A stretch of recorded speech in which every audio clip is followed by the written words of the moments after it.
Hello, this is Dr. Grande. Today's question is, can I analyze the case of Kyle Clinkscales? Just a reminder, I'm not diagnosing anybody in this video, only speculating about what could be happening in a situation like this. If you enjoyed this video, please like it, subscribe to my channel, and consider supporting me on Patreon. I will put the link to Patreon in the description for this video. First, I'll look at the background of Kyle Clinkscales, move to the timeline of the disappearance, then offer my analysis. In early 1976, 22-year-old Kyle Wade Clinkscales was in his junior year at Auburn University, which is in Auburn, Alabama. His family home was in LaGrange, Georgia. His parents, John and Louise, lived there. Kyle had a part-time job in LaGrange, working as a bartender at the Moose Club. Kyle would commute from Auburn University to the Moose Club twice a week for his job. Auburn, Alabama is about 45 miles from LaGrange, Georgia. Now moving to the timeline of the disappearance. On Tuesday, January 27, 1976, Kyle worked at the Moose Club. He departed at about 11 p.m. with the intent of driving back to Auburn University. A member of the Moose Club saw him leave. Kyle was driving a white two-door 1974 Ford Pinto Runabout. This is the name that Ford gave the hatchback version of the Pinto. Kyle's parents became concerned on Sunday, February 1, after Kyle failed to call them as usual. They traveled to his apartment in Auburn, Alabama, and learned from his roommate that he had not been there since Tuesday. On February 3, Kyle's parents contacted the police and reported him missing. Initially, his father assumed that Kyle had simply disappeared of his own volition. Kyle was struggling at Auburn University and had dropped out of another school prior to becoming a student there. His father thought that he would reappear in the near future. However, that never happened. Kyle only had about $50 in cash on him when he left the Moose Club, and none of his credit cards had been used since he disappeared. Concern for Kyle increased dramatically. Many people came to believe that he may have been the victim of foul play. In February, Kyle's father offered a $1,000 reward for information regarding the whereabouts of his son. In 1981, a man named Danny Moore, who lived in Oregon, came forward and claimed that he was Kyle.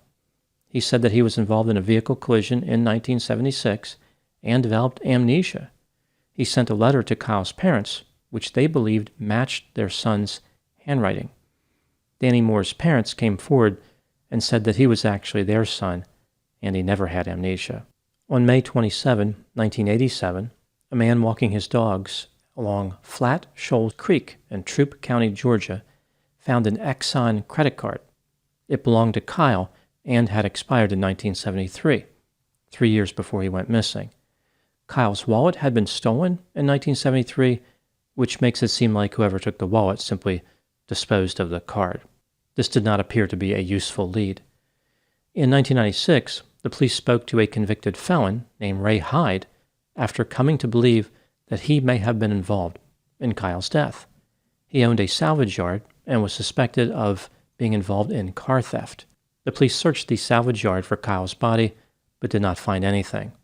Ray denied involvement when talking to reporters. 5 years later, in 2001, Ray Hyde died. In 2005, a man came forward and said that when he was 7 years old, he saw Ray Hyde dispose of Kyle's body. So this witness was reinforcing the story that Ray Hyde was responsible for Kyle's death. This man's account led the police to a man named Jimmy Earl Jones. When Jimmy was questioned, he told the police that he knew what happened. Jimmy said that on January 27, 1976, the night Kyle disappeared, he assisted Ray in disposing of Kyle's body. The body was disposed of in a pond. It appeared as though Kyle had been shot to death, presumably by Ray Hyde. Prior to Ray's death, he mentioned to Jimmy that he went back to the pond, recovered the body, and moved it to another location. Jimmy was never told where this new location was. In later discussions with the police, Jimmy contradicted his story. The police realized that Jimmy had lied about everything. Jimmy was arrested for making false statements. In May 2006, He pleaded guilty to making false statements and was sentenced to 9 years in prison. He was released 7 years later in 2013. On December 7, 2021, the police were notified that a car had been found in a creek near County Road 83 in Chambers County, Alabama. It had been spotted by a truck driver at around 11:20 a.m.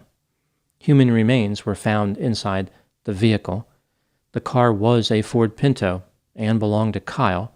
His wallet and credit cards were found inside of it. On February 19, 2023, the remains found in the vehicle were positively identified as Kyle Clinkscales. Now moving to my analysis. Here are my thoughts in a few areas that stood out to me in this case. Item number 1. Kyle's parents, John and Louise, passed away prior to the discovery of his vehicle in Chambers County, Alabama. They were never able to get any degree of closure. They had searched for him desperately for many years. His parents came to believe that criminality was involved in his death, like perpetrators had done something terrible to him. They monitored various sources for stories about crimes, wondering if somehow those could be connected to Kyle. Unfortunately, his parents were manipulated by so-called psychics, which caused them to waste time and money. In October 1976, Kyle's parents traveled to Texas after being told by a psychic that she felt as though that's where Kyle was. During the next month, November, John and Louise contacted additional self-proclaimed psychics who led them to various places. One psychic said that she had helped law enforcement solve cases in California. Although she was not able to provide any evidence of this, she directed John and Louise back to Texas based on a detailed vision that she supposedly had. She indicated that after leaving the Moose Club, Kyle picked up hitchhikers. They pulled a gun on him, kidnapped him, and eventually shot him in Texas. They repainted his Ford Pinto and placed fake license plates on it. The psychic even gave Kyle's parents a detailed map of where his body could be found, but of course no body was found there. Item number 2. For many years, the police believed that Ray Hyde was responsible for murdering Kyle. Although still technically possible, it seems pretty unlikely now. One curious element related to Ray's possible involvement is the false confession of Jimmy Earl Jones. Again, Jimmy said that he helped Ray dispose of Kyle's body. He denied being involved in the murder, and the police did not think he was involved in the murder. The identification of Kyle's remains clears Jimmy of any suspicion as well. It seems clear he had nothing to do with any portion of Kyle's disappearance. I think this mess with Ray and Jimmy demonstrates how people can be accused of crimes and confess to crimes when those crimes never existed in the first place.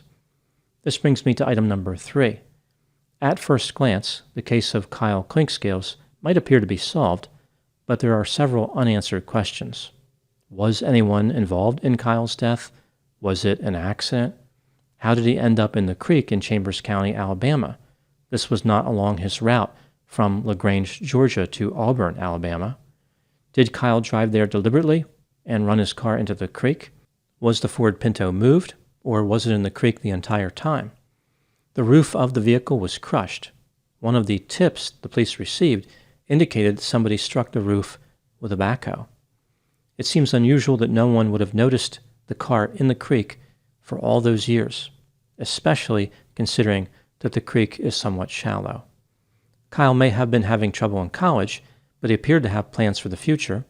On January 26, 1976, the day before he went missing, he had purchased a potted plant and groceries. Item number 4. Often when people go missing, their vehicles do not go missing with them. When a person and their vehicle disappear together, this creates an interesting set of theories as to what happened. On the one hand, the vehicle gives the missing person mobility. They could end up anywhere. The individual could drive for hundreds of miles or thousands of miles and start a new life far from home. On the other hand, it's not easy to hide vehicles because of their size. If a person goes missing with a vehicle, it may be that the individual and the vehicle ended up in the same place. There are only so many locations where a motor vehicle could be hidden. A body of water is one of those places. As these two theories become elevated, the foul play theory becomes less likely. If a person was in their motor vehicle when they went missing, they were less vulnerable to being attacked or kidnapped. All things being equal, it's more difficult to target someone when they have access to a vehicle or when they are driving. Most people who kidnap and murder do not think to get rid of a victim's vehicle. If the individual who is missing is a man, as was the case with Kyle, this further decreases the probability that they were kidnapped before they were killed. With all this in mind, it seems somewhat obvious that searching bodies of water should have been a priority for the police, especially areas that were close to a roadway where Kyle could have been driving. Perhaps the police were thrown off by the location of the creek. They were probably focused on areas directly between LaGrange, Georgia, and Auburn, Alabama. Item number 5. What do I think happened in this case? This is just a theory, my opinion. I think that Kyle drove his vehicle into a creek unintentionally. It's hard to imagine any other explanation being more likely than this. Maybe Kyle was tired as he was driving home late. There was a lot on his mind. He wandered off his route just to have some time to think. It was dark. He was driving in an unfamiliar area, and he lost control of the Ford Pinto near the creek. The Ford Pinto is one of the worst handling vehicles ever made. It did not stick to the road very well. The only thing the Ford Pinto did stick to was any published list of the worst cars ever made, including lists featured in Time, Forbes, and Popular Mechanics. The Pinto also had a habit of catching on fire after collisions due to a design flaw where the fuel tank ruptured. Invariably, this would destroy the car. Maybe Kyle's Pinto drove itself into the river, trying to avoid the middleman. Now moving to my final thoughts. There have been several cases solved in the last few years after vehicles were discovered in bodies of water. It's a type of concealment that is not often thought of when a person goes missing. I think there's something unsatisfying about this explanation. It does not offer a lot of intrigue, and it doesn't make sense that a person would drive their vehicle into a body of water. The behavior of a person before they go missing can predict a number of possibilities, like perhaps they were depressed, therefore increasing the chances that they did something to themselves. Maybe they were involved in criminality, thereby increasing the chances that they were murdered. Or perhaps they were interested in moving to another country. Maybe they wanted to start a new life. One possibility, which is almost never predicted, is driving into a body of water. You never hear the family of a missing person say something like, "Well, I don't know what happened to Bob, but he was always curious to see if his car would float."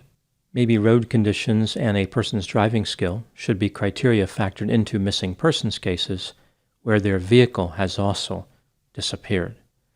Those are my thoughts in the case of Kyle Clinkscales. Please put any opinions and thoughts in the comment section. They always generate an interesting dialogue. As always, I hope you found my analysis of this topic to be informative. Thanks for watching.